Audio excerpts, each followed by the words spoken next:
इस पवित्र धरा पर आप सभी का पहुंचने का मैं हृदय से अभिनंदन करता हूं। आप सभी का यहां पहुंचने पर स्वागत करता हूं जी।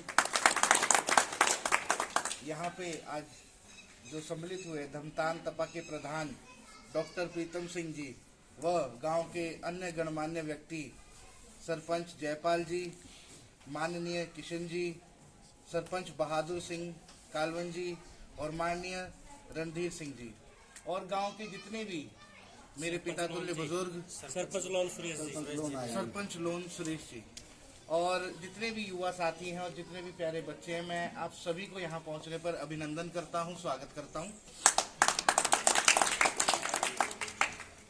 मुझसे पहले जैसे सर मेरे बारे में बता रहे थे, तो मैं आप सबको ये बात साझा करना चाहता हूँ कि जो मेरी एजुकेशन क्वालिफिकेशन है, मैंने अपनी graduation Kirori Mal college north campus Delhi university से की, बीए ऑनर्स ज्योग्राफी।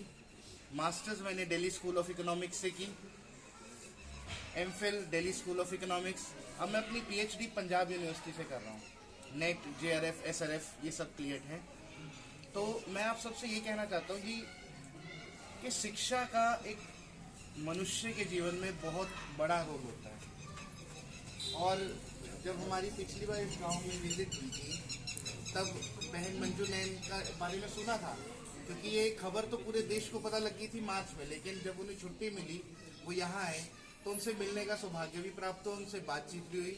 तो तब ये बात जिक्र हुई थी कि हमारे यहाँ एक लाइब्रेरी है, तो लाइब्रेरी अभी स्टार्ट करवानी है। तो उसमें मेरे को लगा कितना हम सहयोग कर सकते हैं, क्योंकि लाइब्रेरी जो कंसेप्ट है, आज के टाइम में अगर एक बच्चा अच्छे से पढ़ना चाहता है तो घर में काफ़ी सारी दिक्कतें होती हैं।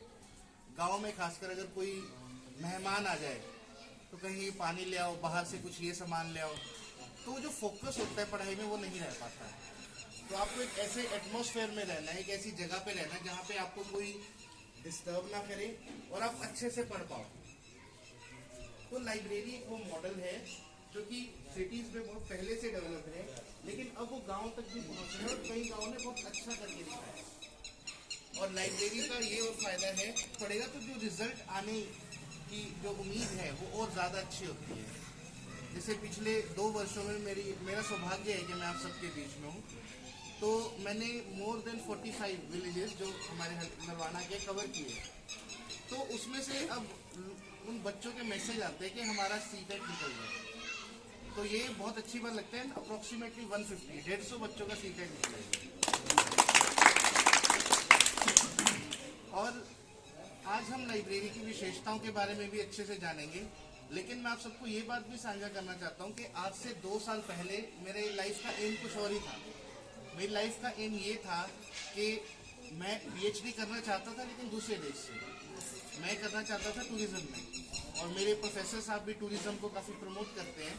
तो मेरा था कि मैं एग्रीकल्चर और टूरिज्म को कुछ मिक्स करके मैं या तो इजराइल, कनाडा, फ्रांस, कोई अच्छी सी कंट्री देख के, ताकि घूमने को भी मिले और पढ़ाई भी अच्छी हो। लेकिन जनवरी 2021 में जब मैंने देखा किसानों पे पानी की बौछार हो रही है, ठंड में सड़क को फाड़ दिया जा रहा है, रास्ते में कीलें बिछाई जा रही हैं।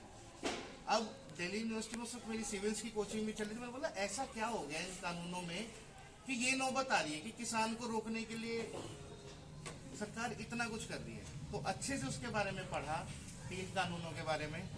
तो फिर मुझे सच में पता लगा ये 3 काले कानून हैं, क्योंकि भारत की अलग अलग पॉकेट्स में ये चीज़ छोटे पैमाने पे पहले एप्लीकेबल हो चुकी है। एक बड़े लेवल पे नहीं हुई कि पूरे हरियाणा पे एक बारी में अप्लाई कर दिया जाए, लेकिन इस बार ये पूरे देश के लिए थी। और बुरी बात कह लो या फिर unfortunately many people still doesn't understand this. मैं थोड़ी माफ़ी चाहूँगा, क्योंकि यूनिवर्सिटी में पढ़ाना तो हिंदी में नहीं होता, वो इंग्लिश में थोड़ा तो बनता है। लेकिन मैं पूरी कोशिश करता हूँ कि हिंदी में ही रहे पूरा हमारा। तो आज भी कई लोग इस चीज़ को नहीं समझते। वो कहते हैं कि ये एक तरह से उसको एक जाति विशेष कर देते हैं कि ये जाट आंदोलन था किसान में। लेकिन अगर आप तह तक जाएंगे तो आपको पता लगेगा ये किसान, मजदूर, व्यापारी, ये ऐसा कोई वर्ग नहीं था समाज का जिसको ये टच नहीं करता। प्राइवेटाइजेशन सब चाहते हैं, लेकिन इतनी पेस पे होगा तो बहुत सारे लोग अपनी नौकरियां से हाथ धो बैठेंगे और उससे क्राइम रेट बहुत ज़्यादा बढ़ेगा जी समाज में। क्योंकि गरीबी सबसे बड़ी बीमारी है।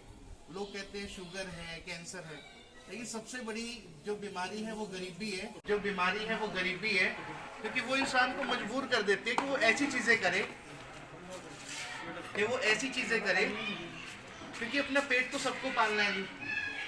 तो यही चीज, और लेकिन इन सब चीजों का सॉल्यूशन एक है, और वो है जी पढ़ाई, शिक्षा। और अगर सही मायने में कोई व्यक्ति शिक्षा को ग्रहण करता है, प्राप्त करता है, तो उसके गरीबी से अपना नाता छुड़ा के आगे बढ़ने के लिए उसके रास्ते अपॉर्चुनिटीज ज्यादा मिलती हैं उसे।